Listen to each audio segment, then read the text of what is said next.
আসসালামু আলাইকুম। আশা করি সবাই অনেক ভালো আছেন। আজ আপনাদেরকে খুবই সহজ একটি নাস্তা তৈরি করে দেখাবো। এই নাস্তাটা চাইলে বিকেলের নাস্তায় অথবা বাচ্চাদের টিফিনে বানিয়ে দিতে পারেন। নাস্তাটি বানানো কিন্তু অনেক সহজ, অল্প উপকরণ দিয়েই বানিয়ে নেওয়া যায়। ছোট বড় সবাই এই নাস্তাটা খেতে কিন্তু বেশি পছন্দ করবে। এই নাস্তার মধ্যে আমি নারকেলের পুর দিয়েছিলাম। নারকেলের পুর দেওয়ার কারণে নাস্তাটি খেতে আরও বেশি মজার হয়েছিল। চলুন তবে কথা না বাড়িয়ে মূল রেসিপিটি শুরু করা যাক।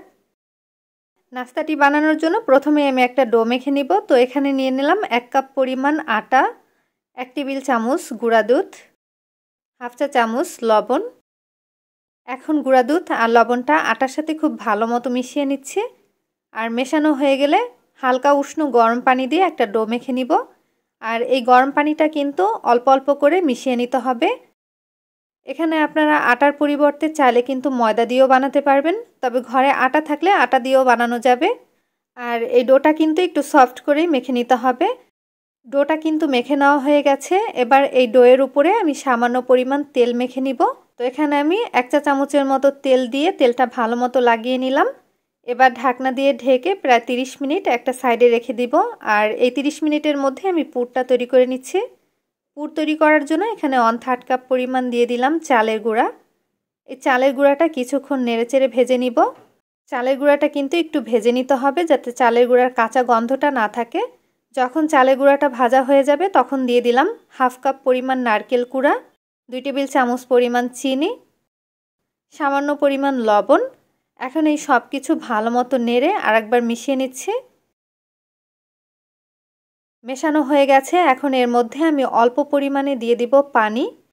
এখানে কিন্তু অবশ্যই পানি দিতে হবে, আর পানির পরিমাণটা কিন্তু একটু অল্প দিবেন। পানিটা দিয়ে খুব ভালো মতো নেড়ে মিশিয়ে নিলাম। এখন যেহেতু বাজারে প্রচুর পরিমাণ নারকেল পাওয়া যায়, সেই নারকেলটা দিয়েই কিন্তু আপনারা খুব সহজে এই নাস্তাটা তৈরি করে খেতে পারেন। এখন কিন্তু পুর তৈরি করা হয়ে গেছে। এর থেকে বেশি জাল দিব না, তাহলে কিন্তু শক্ত হয়ে যাবে। এবার চুলা থেকে নামিয়ে একটা সাইডে রেখে দিব। ঢাকনাটা তুলে নিচ্ছি আর আটার ডোটা আর একটু ভালো মতো মেখে নিব। এবার দুটি ভাগে ভাগ করে নিলাম। এক ভাগ দিয়ে একটা রুটি বেলে নিব আর বাকিটা একটা সাইডে রেখে দিচ্ছি। সামান্য একটু আটা দিয়ে দিলাম। এবার একটা রুটি বেলে নিব। আর এই রুটিটা কিন্তু একটু মোটা করে বেলে নিতে হবে, বেশি একটা পাতলা করা যাবে না। রুটিটা বেলে নেওয়া হয়ে গেছে। এবার এই রুটিটা আমি কেটে নিব। একটা স্টিলের গ্লাস দিয়ে কেটে নিচ্ছি। আপনারা চাইলে কিন্তু কুকি কাটার দিয়েও কেটে নিতে পারেন আপনাদের সুবিধা অনুযায়ী, তবে গোল করে কেটে নিলে ভালো হয়। বাড়তি অংশটা তুলে নিচ্ছি। পরবর্তীতে আরও একটি রুটি বেলে নাস্তাটি বানিয়ে নিব। তো ঠিক এরকম গোল করেই কিন্তু কেটে নিলাম। এবার আগে থেকে যে পুরটা তৈরি করে রেখেছিলাম সেই পুরটা এই রুটির উপরে দিয়ে দিচ্ছি। সব সাইড দিয়ে একটু পানি লাগিয়ে দিব যাতে করে ভাঁজ করার সময় খুলে না যায়। পানিটা যখন লাগানো হয়ে গেছে তখন আমি ভাঁজ দিয়ে দিচ্ছি। আর এটা কিভাবে করে ভাঁজ করে নিচ্ছি আপনারা দেখে হয়তো বুঝতে পেরেছেন। ঠিক এরকম করে ভাঁজটা করে নিচ্ছি। আরও একটা বানিয়ে দেখাচ্ছি। প্রতিটা ভাঁজ করার আগে কিন্তু পানি লাগিয়ে নিতে হবে। পানি লাগানোর পরে ভাঁজটা করে নিলাম। এভাবে করে সবগুলো বানিয়ে নিব। স্টিলের প্লেটের মধ্যে আগে থেকে একটু আটা মেখে নিয়েছিলাম। এরপরে একটা একটা করে রেখে দিলাম। আটা যদি মেখে না নিই তাহলে কিন্তু নিচ থেকে লেগে যাবে, সেজন্য আটাটা মেখে নিয়েছি। এবার একটা ব্রাশের সাহায্যে প্রতিটার উপরে পানি লাগিয়ে দিলাম। সামান্য পরিমাণ সাদা তিল দিয়ে দিচ্ছি। তিলটা অপশনাল, আপনারা চাইলে দিতে পারেন আর না দিলেও চলবে, তবে দিলে কিন্তু দেখতে ভালো লাগে। সবগুলোতে আমি তিল লাগিয়ে নিচ্ছি। পানি দেওয়ার কারণে কিন্তু তিলটা যখন লাগাবেন তখন কিন্তু তিলটা আর খুলে যাবে না। সবগুলোতে তিল লাগানো হয়ে গেছে। এবার ভেজে নিব। ভাজার জন্য পরিমাণ মতো তেল দিয়ে দিলাম।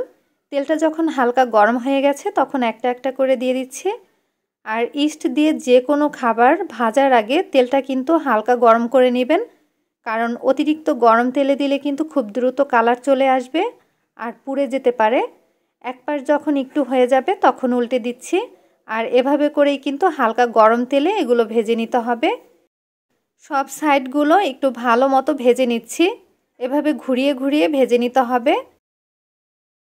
কিছুক্ষণ ভাজার পরে দেখুন কালারটা কিন্তু এখন প্রায় চেঞ্জ হয়ে গেছে। আমি আর অল্প কিছুক্ষণ ভেজে কিন্তু এগুলো তুলে নিব। সবগুলো ভাজা হয়ে গেছে। এবার তেল ঝরিয়ে তুলে নিব। আর তুলে নেওয়ার পরে কিন্তু এগুলোর কালারটা আর একটু গাঢ় হয়ে যাবে। সবগুলো আমি একটা প্লেটের মধ্যে নিয়ে নিয়েছি। আর দেখুন এই নাস্তাটা দেখতে কিন্তু খুবই লোভনীয় হয়েছে। বিকেলের নাস্তায় ঝটপট বানিয়ে খেতে পারেন। আশা করছি আজকের ভিডিও আপনাদের কাছে ভালো লেগেছে। ভালো লাগলে অবশ্যই লাইক, কমেন্ট আর শেয়ার করতে ভুলবেন না। একটা নাস্তা আমি আপনাদেরকে একটু ভেঙে দেখাচ্ছি। দেখুন ভিতরটা কতটা সুন্দর হয়েছে। আজ এখানেই বিদায় নিচ্ছি। আল্লাহ হাফেজ।